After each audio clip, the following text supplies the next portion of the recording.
بسم الله الرحمن الرحيم. Darussalam Mosque, Thorncliffe Park Drive, Toronto, Canada. Friday before Jummah, 4th Ramadan, 5th of September 2008. Shafayat will be needed in the day of Qiyamah. The bayan is presented by Hazrat Maulana Mufti سعید احمد پالنپوری صاحب دامت برکاتہ. اعوذ باللہ من الشیطان الرجیم.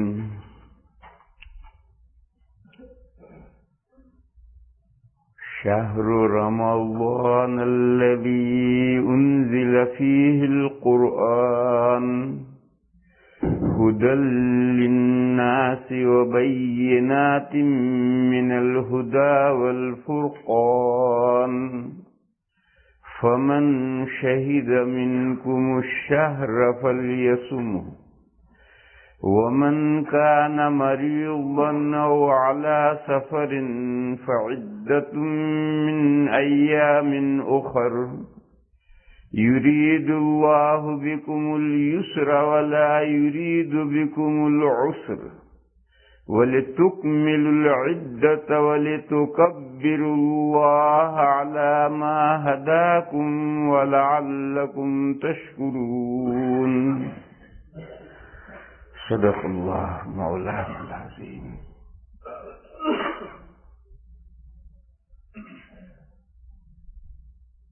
بزرگوں اور بھائیوں،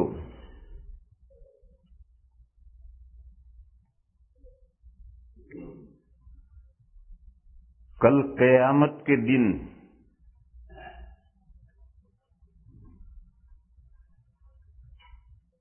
سفارشیوں کی ضرورت پڑے گی، شفاعتوں کی ضرورت پڑے گی. کل قیامت کا دن آ رہا ہے، اس دن شفاعت کی ضرورت پڑے گی، سفارشیوں کی ضرورت پڑے گی. سفارشی بہت سے ہیں، لہذا آج کورٹ میں کوئی مقدمہ دائر کرنا ہو تو پہلے سے گواہیوں کو تیار رکھنا پڑتا ہے. جب مقدمہ دائر ہو جائے گا تو سب سے پہلے گواہیاں گزارنی پڑیں گی. اگر آپ کے پاس گواہیوں کا انتظام نہیں ہے تو کیوں جاتے ہو کورٹ میں؟ سوائے ہارنے کے وہاں سے کیا ملے گا؟ یہ میرے بھائیوں، قیامت کا دن آ رہا ہے، اس دن گواہیوں کی بھی ضرورت ہے. اس دن گواہیوں کی بھی ضرورت ہے. آپ کو قرآن میں ہے کہ پچھلے نبیوں کے لیے یہ امت گواہیاں دے گی، پھر اس امت کے لیے نبی پاک صلی اللہ تعالی علیہ وسلم گواہی دیں گے. تو قرآن میں یہ مضمون تو ہے، قرآن میں ہے وَكَيْفَ إِذَا جِئْنَا مِنْ كُلِّ أُمَّةٍ بِشَهِيدٍ وَجِئْنَا بِكَ عَلَى هَؤُلَاءِ شَهِيدًا. تمام انبیاء پچھلے امتوں کے اگینسٹ کافر امتوں کے خلاف گواہیاں دیں گے، اور نبی پاک صلی اللہ تعالی علیہ وسلم اپنی امت کے اگینسٹ کافر امت کے خلاف حضور گواہیاں دیں گے. قرآن کہتا ہے اس وقت کا حال کیا ہوگا، منظر کیسا ہوگا. تو قیامت کے دن گواہیوں کی بھی ضرورت ہے اور سفارشیوں کی بھی ضرورت ہے. کورٹ میں گواہیوں کے ساتھ تھوڑی سفارشیں بھی چاہیے، لہذا گواہیاں بھی ابھی سے تیار کرنی ہے، سفارشی بھی ابھی سے تیار کرنے. سفارشی آپ جانتے ہیں، سب سے بڑے سفارشی ہمارے آقا سید الاولین والآخرین محبوب رب العالمین حضرت محمد مصطفیٰ صلی اللہ تعالی علیہ وسلم سب سے بڑے سفارشی ہوں گے. سب سے بڑے کیوں؟ حضور صرف اپنی امت ہی کے لیے سفارش نہیں کریں گے، از آدم تا ایدم تمام امتوں کے لیے شفاعت فرمائیں گے، سفارش فرمائیں گے. اسی کا نام شفاعت کبریٰ ہے. پھر جس طرح سے ہر پیغمبر اپنے اپنے امتوں کے لیے شفاعت فرمائیں گے، میرے آقا بھی اپنی امت کے لیے مختلف شفاعتیں فرمائیں گے۔ کبیرہ گناہوں کی وجہ سے جو دوزخ میں گئے ہیں ان کے لیے شفاعت فرمائیں گے، اپنے اعمال سے جو جنت میں گئے ہیں ان کے درجات بلند کرنے کے لیے شفاعتیں فرمائیں گے۔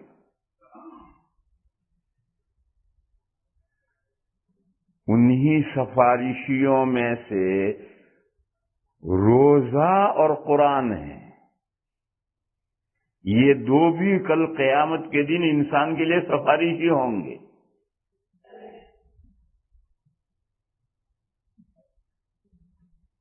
اس آیت پاک میں انہی دو سفارشیوں کا تذکرہ ہے۔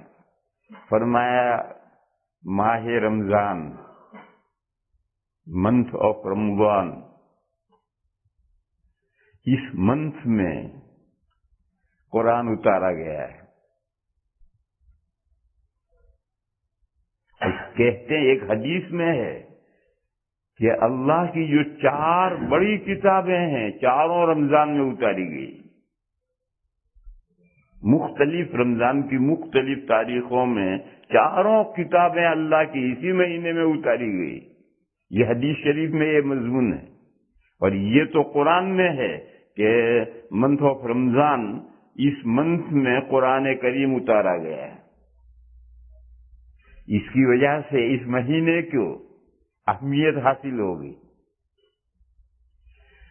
اور وہ قرآن جو اس مہینے میں اتارا گیا ہے وہ قرآن کن صفات کا حامل ہے؟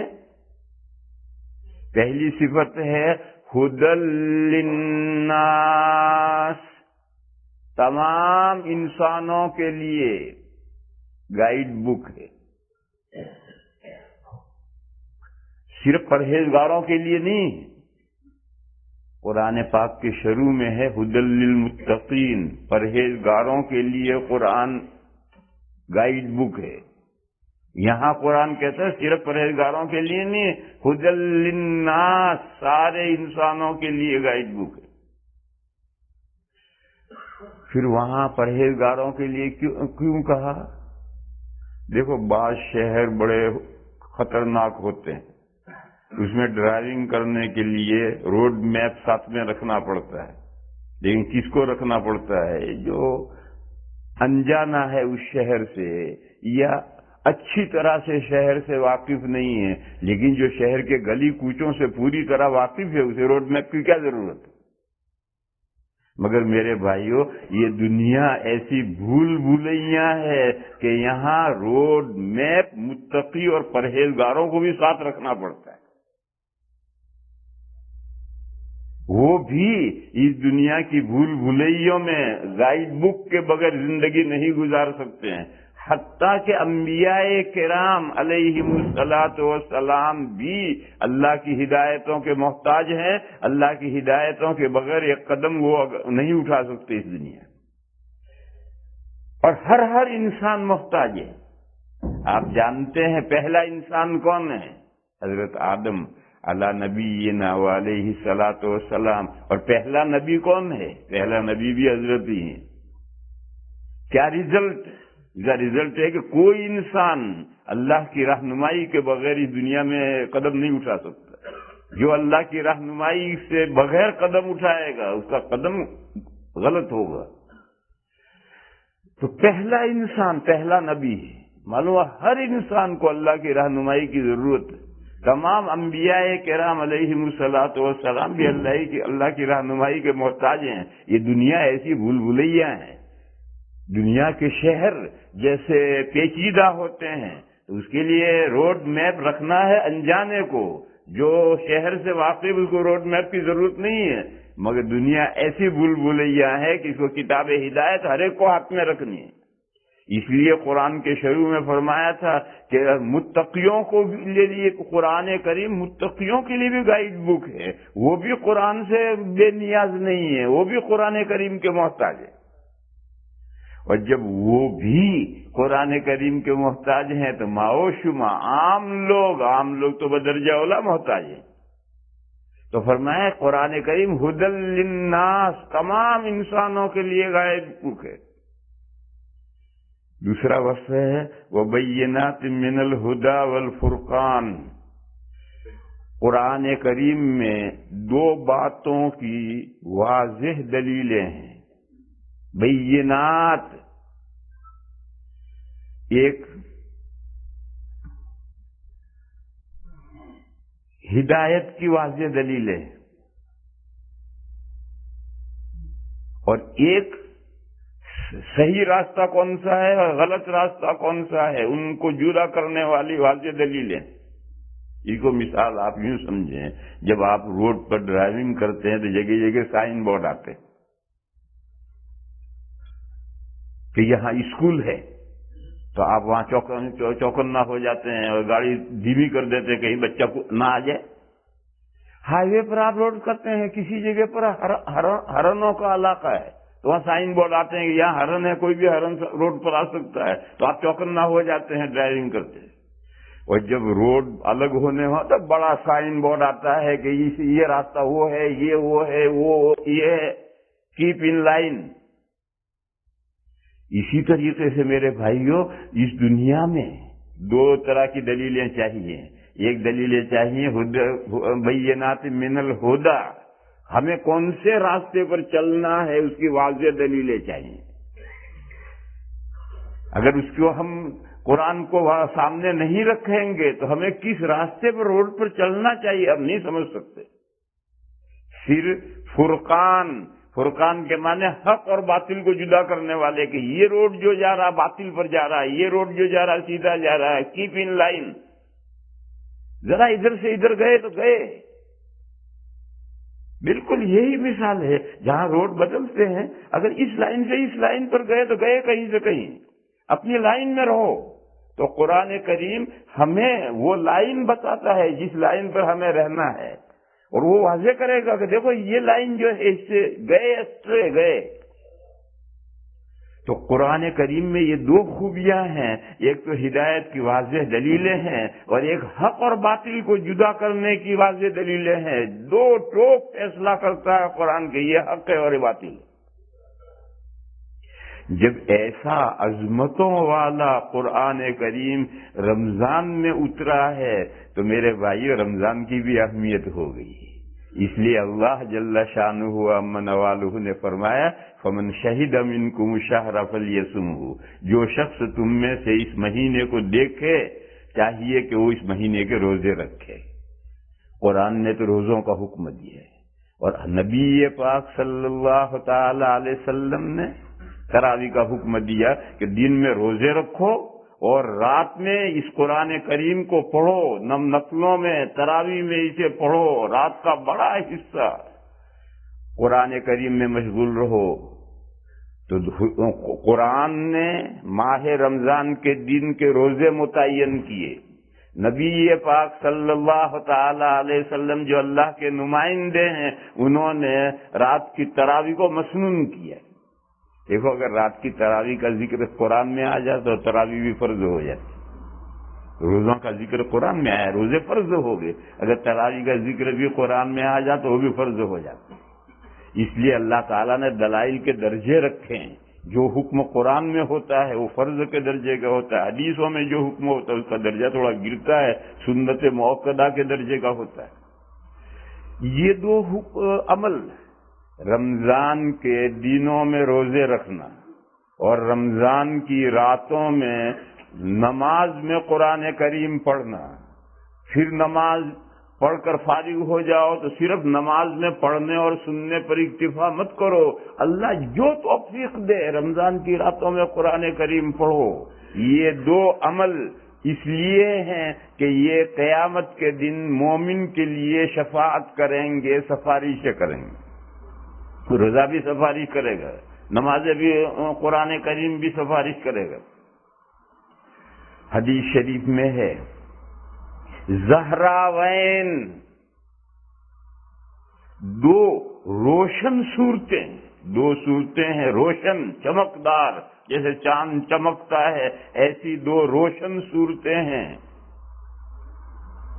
سورۃ البقرہ اور سورۃ آل عمران، شروع کی دو لمبی صورتیں ہیں، یہ قیامت کے دن میدان قیامت میں آئیں گی چاند کی طرح سے چمکتی ہوئی روشن، کأنہما غمامتان او قال غیایتان، وہ دونوں دو بادلوں کی طرح سے ہوں گی، یا فرمایا دو صاحبانوں کی طرح سے ہوں گی، اور وہ آ کر کے سفارشیں کریں گی اپنے پڑھنے والوں کے لیے۔ جس نے سورہ بقرہ پڑھی ہے وہ آ کر اس کے لیے سفارش کرے گی، وہ اللہ کے ساتھ جھگڑے گی کہ اے پروردگار یہ مجھے پڑھتا تھا، اسے معاف کر دیجیے۔ سورہ آل عمران جھگڑے گی آ کر اللہ سے، پروردگار یہ مجھے پڑھتا تھا، اسے بخش دیجیے۔ جب یہ دو صورتیں شفاعتی بن کر آئیں گے تو قرآن کا جز ہے، تو جو سارا ہی قرآن کریم پڑھتا تھا وہ سارا ہی قرآن کریم اس کے لیے شفاعت کرے گا۔ اور اعمال صالحہ، سبھی اعمال صالحہ، حدیث شریف میں ہے جب بندہ قبر میں رکھ دیا جاتا ہے تو سر کی طرف سے نماز آتی ہے، پیروں کی طرف سے زکوٰۃ آتی ہے، دائیں طرف سے اور بائیں طرف سے صدقہ آتا ہے اور زکوٰۃ آتی ہے، روزہ آتا ہے۔ روزہ کہتے ڈھال ہے، حدیث میں کہ روزہ ڈھال ہے، وہ قبر میں بائیں طرف سے آ کر سواری کرتا ہے۔ زکوٰۃ آدمی دائیں ہاتھ سے دیتا ہے، وہ دائیں طرف سے آتا ہے۔ ایمان سر کی طرف سے آتا ہے، نماز پیروں کی طرف سے آتی ہے، اور یہ اعمال سب آ کر کے انسان کے لیے سفارش کرتے ہیں، اس کو گناہوں سے دور کرواتے ہیں، اللہ کی بخشش اور مغفرت کرواتے ہیں۔ لہذا میرے بھائیوں یہ سیزن ہے، اس سیزن میں روزے اور نماز کا اہتمام کرو۔ روزے کا اہتمام کیسے ہوگا؟ ہم تو سبھی روزے رکھتے ہیں، بھئی سب تو روزے رکھتے ہیں، لیکن روزے کے لیے بھی کچھ شرطیں ہیں، وہ شرطیں ہوں گی تو روزہ حقیقی معنی میں روزہ ہے، ورنہ روزہ ایسی مونگ پھلی ہے جس میں دانہ ہی نہیں۔ وہ کیا ہے شرط؟ تفصیل کا وقت نہیں، بغیر تفصیل کے سمجھداروں کے لیے اشارہ کافی ہے۔ وہ یہ ہے کہ روزے میں ہر گناہ سے بچو، تو روزہ روزہ ہے، اور اگر روزوں کے ساتھ گناہ بھی چل رہے ہیں تو وہ روزہ ایسی مونگ پھلی ہے جس میں دانہ ہی نہیں۔ حدیث شریف میں ہے من لم یدع قول الزور والعمل به فليس لله حاجة في ان يترك طعامه وشرابه۔ اللہ فرماتے ہیں کہ جھوٹی بات نہیں چھوڑتا ہے، ہم روزے میں بھی جھوٹی بات بولتا ہے، جھوٹا عمل کرتا ہے، ایکشن اس کا جھوٹا ہوتا ہے، تو حضور فرماتے ہیں کہ اللہ تعالیٰ کو اس کے کھانا چھوڑنے کی اور پینا چھوڑنے کی کوئی ضرورت اور حاجت نہیں۔ کیا فائدہ کھانا پینا چھوڑنے سے؟ جب تو جھوٹ بولنا نہیں چھوڑتا ہے، جھوٹ عمل کرنا نہیں چھوڑتا ہے، تو کھانا پینا چھوڑنے سے کیا فائدہ ہے؟ لہذا میرے بھائیوں، اگر روزے کو تم چاہتے ہو کہ یہ روزہ کل قیامت کے دن کام آئے اور سفارش کرے ہمارے لیے، تو ہمارے لیے ضروری ہے کہ ہم روزے کو تمام معصیتوں سے اور گناہوں سے پاک رکھیں۔ اور قرآن کریم سفارشی کب بنے گا؟ جبکہ قرآن کا حق ادا کیا گیا ہو پڑھنے میں، تو قرآن سفارشی بنے گا۔ حدیث شریف میں ہے رب قار للقرآن والقرآن یلعنہ، کچھ قرآن پڑھنے والے ایسے ہیں کہ وہ قرآن پڑھ رہا ہے اور قرآن اس پر پھٹکار بھیجتا ہے، لعنت بھیجتا ہے، کم وقت مجھے خراب کر دیے۔ کچھ لوگ پڑھتے ہیں ایسے بغیر قاعدے کے کہ ہم پڑھے ہوئے نہیں ہیں، پڑھے ہوئے کوئی آسمان سے ٹپکتے ہیں، تمہیں کس نے کہا نہ پڑھو؟ اور پڑھنے کا کوئی زمانہ نہیں ہے، صحابہ نے 100 سال میں بھی پڑھا ہے، 150 سال کی عمر میں بھی پڑھا ہے، 70 سال کی، 50 سال کی، 30 سال کی، ہر عمر میں صحابہ نے پڑھا ہے، ہم کیوں نہیں پڑھ سکتے؟ تو ہی نہ چاہے تو باتیں ہزار ہیں، اور ہم چاہیں تو ہر عمر میں پڑھ سکتے ہیں۔ لہذا میرے بھائیوں، قرآن کو اس کے حق کے مطابق پڑھو، اور قرآن کو صحیح پڑھو تو قرآن ہمارے لیے سفارش کرے گا، اور اگر ہم قرآن کو غلط سلط پڑھیں گے یا تجوید کا لحاظ کیے بغیر غلط سلط پروناؤنسیشن قرآن کریم کا کریں گے تو قرآن لعنت بھیجے گا۔ اسی طرح سے قرآن پڑھنا اور قرآن کے احکام پر عمل نہ کرنا، اس پر بھی لعنت ہے۔ ایک سے تو قرآن پڑھ رہا ہے اور احکام پر عمل تو کرتا نہیں، کیا فائدہ قرآن پڑھنے سے؟ تو سب سے پہلے یہ جذبہ رکھو۔ دیکھو ہر رائٹنگ، ریڈنگ، پڑھنا ریڈنگ، اور قرآن میں ریڈنگ نہیں ریسائٹنگ ہے، اس کی تلاوت کرنی ہے۔ اور تلاوت کا عربی میں تلاوت کا مفہوم ہے کسی کا کلام اس عقیدے سے پڑھنا کہ اس کلام میں جو کچھ کہا گیا ہے میں اس پر وجوباً عمل کروں گا، تب تلاوت ہے۔ اور اگر یہ عقیدہ اس کے پیچھے نہیں ہے تو پھر وہ تلاوت نہیں، پھر وہ ریڈنگ ہے۔ ریڈنگ سے قرآن کے کام نہیں چلتا، ریسائٹنگ چاہیے۔ اس لیے میرے بھائیوں، قرآن کریم کو سمجھو۔ آج دنیا میں ہر زبان میں ترجمے ہیں، ان ترجموں کے مدد سے قرآن کریم کو سمجھو، ٹھیک قرآن پڑھو، قرآن کے احکام پر عمل کرو، تو یہی قرآن کل ہمارے لیے سفارشی بنے گا۔ لہذا روزے اور قرآن یہ دونوں سفارشی بننے والے ہیں، لہذا یہ دو سفارشیں ابھی تیار کرو۔ روزوں کو گناہوں سے پاک کرو، قرآن کریم کا حق ادا کرو، اور قرآن کریم کو سمجھ کر پڑھو، اچھی طرح سے پڑھو، اس کے احکام پر چلو، تاکہ کل جب خطرناک دن ہوگا، کیسا دن ہوگا، بچے بوڑھے ہو جائیں گے، یوم یجعل الولدان شیبا، وہ دن ایسا ہے کہ بچوں کو بوڑھا کر دے گا، اس دن یہ ہمارے دو سفارشی کام آئیں۔ وآخر دعوانا ان الحمدللہ۔